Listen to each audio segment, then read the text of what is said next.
All right, switching gears for just a second. The next topic I want to talk about is more of an overall view of your opinion on CES. Does CES still matter for those of us who enjoy technology, for those of us who cover the world of business tech?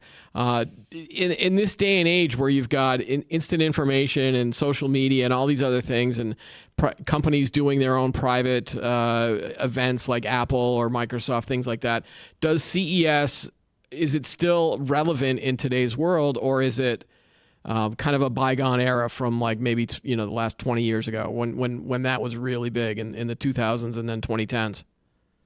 I think it still matters. I think the next few years will tell. I know the events industry's just been wringing its hands for 3 years with pandemic. They are going to, I mean, I work at a company that does events. And the idea of using virtual to supplement in person is, I think, just really great, and I think that's going to be used widely going down the road. It was great in my example.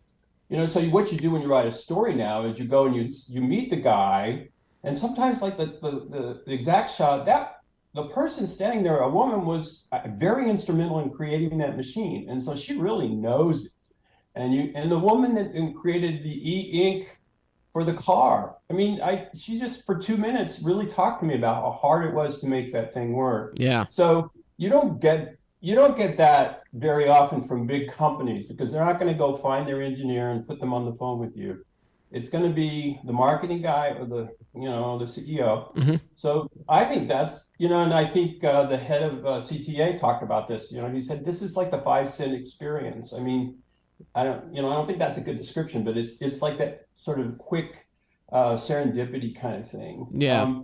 I mean, I almost got, and then, they have really great conference sessions. You can tune into stuff like that online all the time, but when you're in the audience and your reaction sort of matters. I mean, you and I love live theater. And I mean, I think that's kind of what's going on here is like, are we just, we're not going to create a metaverse where we don't have those connections. I mean, even just the smells and the humidity and all of that stuff, just really changes your whole perspective. I mean, you are really there, and that's gonna. Yeah, there are pros and cons that I keep thinking about, like the pros of like you're exactly right. The idea of being there in person and seeing something and either touching a product or seeing how it looks and seeing how it operates. You can get most of that from video, but there is something to be said about maybe meeting the right people there and also getting a big picture of overall. You can walk around on the floors and you can see where the crowds are. And when you see the crowds and what they're excited about, then you're like, okay, well, this is a topic area. The other thing I like about the show is because it's so big and expansive, it's not just a single product. Like, there's robots in one section, there's drones in another section. You can go and do all of the TV stuff. There's all the cars. So from a journalism perspective, it's hard to get the overall view of the show unless you're there. Or unless you're just reading tons and tons and tons of articles.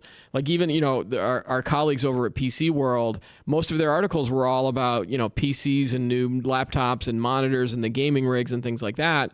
Whereas some of the robot sites were talking about the new LiDARs that are coming out for automotives and some of the new robots. There's this dual-armed mobile robot that can do different tasks, and that's like pretty amazing considering what else is going on. So, but on the other hand, the expense and the hassle of traveling and going to Vegas and being in a sea of 100,000 plus people, that weighs down on you as well. And especially if you then end up seeing something like the bird feeder that has a camera on it, so that it takes a picture of the bird that's eating your bird feed. And it's like, okay, I came all the way to see this. And like the gadgety part of it, I used to be really excited about, but I think as I've gotten older, I get less excited about the hyped gadget type stuff. And I want more practical things. But that's, so what do I do from a tech enthusiast standpoint? Yeah, I love your insight. The serendipity part of it is always amazing to me. I can set up all these meetings and talk, the expert on LiDAR or whatever it is, which I did. But I just was one example. I'm walking through West Hall and there's a huge crowd in front of a huge booth. and it's the VinFast CEO. This woman, she speaks almost perfect English. Boy, is she a good public speaker. And they shipped 1,000 cars from Vietnam here to electric vehicles. They look really good, and they had several of them on the floor there. It's just a huge throng. These are analyst types that want to see where this is going to go. Their second time in CES. I mean, the U.S. car companies must be just scared because they're coming out with, electric vehicles, but, are they working fast enough on the rest of it? I mean, so that's a kind of perception. It's just it's not a complete story, but Yeah. it makes you really think about, wow, what's happening? So I covered a lot of the battery stuff. I covered a lot of the, the chemical capabilities of batteries, and people are talking about solid state a lot. Right. So there's a lot of things that we haven't gotten into and don't have time for, but that's and I certainly heard AMD talking about all the chips that are going to go in the gaming devices, and I'm going, well, you kind of hope that AMD does stay up there on the front line, but that just wasn't something that became a story for me. Right. Is CES still your favorite show to go to for if you had to kind of rank them, or do you have other shows that you prefer? Yeah, lately, well, I always used to love Mobile World Congress, but I was more of a wireless guy then. So that was the best show. And you know what? It wasn't because of Barcelona, which is really great venue, but it was because of the size of it and because of the capability. And the city of Barcelona just went out of its way to make sure it was a good event. And I'd say that I always had best memories of that. And it was, it was cold there in those days. It wasn't like it was going to the beach or something. I can't really say. CTIA shows from years ago were great. So I don't know if I know a better one. CES. A lot of people don't want to go to Vegas, and it's just because Vegas is hard. I mean, it's difficult to get around. Right. But that and other reasons, but and maybe expensive. What about automotive tech shows? Do they have a bunch of are there a bunch of those that either you've gone to that you liked, or is it just a random city? I used to go to the Chicago one all the time. I mean, I just would go. I'm not this is I've been covering this for 3 years. It's not like I've been covering it forever, so that's why I don't know about all the shows. I would say that when you think about all the newer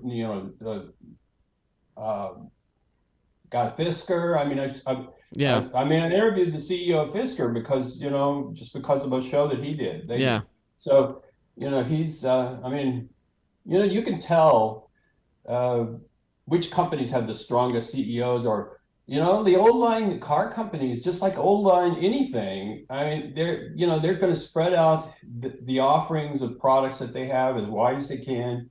And so maybe, they're not the most innovative around electric vehicles or about like setting the price, the $35,000 electric vehicle. I mean, that's really kind of a vision still. Yeah. So, I don't have a problem with people doing their own show. Like Apple always gets away with it, but that really does create just a really concentrated message. And the people who cover Apple are, they're top reporters. I mean, and they ask good questions, and they know what's, you got a great M2 processor. I mean, that they know what that means. Yeah, I guess what I'm wondering about is for our BizTech audience, the ones that really get into kind of the IT and the technology side of things, should they pay attention to the stuff that comes out of CES? Not because of any, I mean, it's probably because they're interested in it for themselves rather than, any technology that might be coming into the office or into the workplace. So that's kind of why I was wondering about whether this still matters, or if people should just, pay attention for the first couple of weeks in January and then go back to their other jobs at that point. I think CES is way beyond just being consumer. So that's why I went. I wouldn't have gone if it was just about consumer. Right. And obviously, the computer companies are there. And like, I think Lenovo did a dual screen laptop that looked interesting, so that if you were working at home, you could have sort of dual screens without having to get a separate monitor and hook that in. And I always thought that was interesting from the new hybrid work kind of style that's coming out. So there's a lot of articles that are out there of really neat stuff, depending on what you're interested in. So I would suggest that if you are into a certain niche of technology, you look up, your favorite kind of site to go look at. And if they sent someone to CES or wrote about CES, there's probably a ton of news announcements from that show. That's the beauty of a big show. And I hope it doesn't go away. I hope that CES continues and that they get stronger again, because there is still a place to get that overall big picture view of where technology is headed.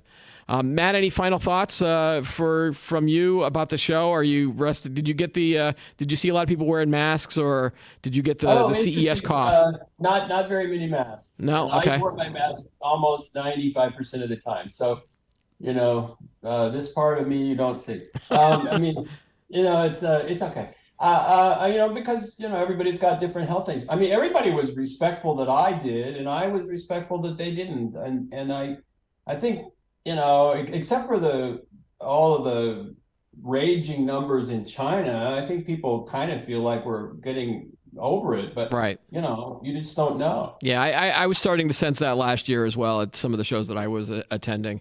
All right, it's always great to see you, Matt. Thanks again for joining us on the show today. Bet. All right, and that's all the time we've got for today's show. Thanks for watching. Make sure you like and subscribe, and every week we'll bring you new technology, analysis, and opinion. Thanks again. I'm Keith Shaw. Bye.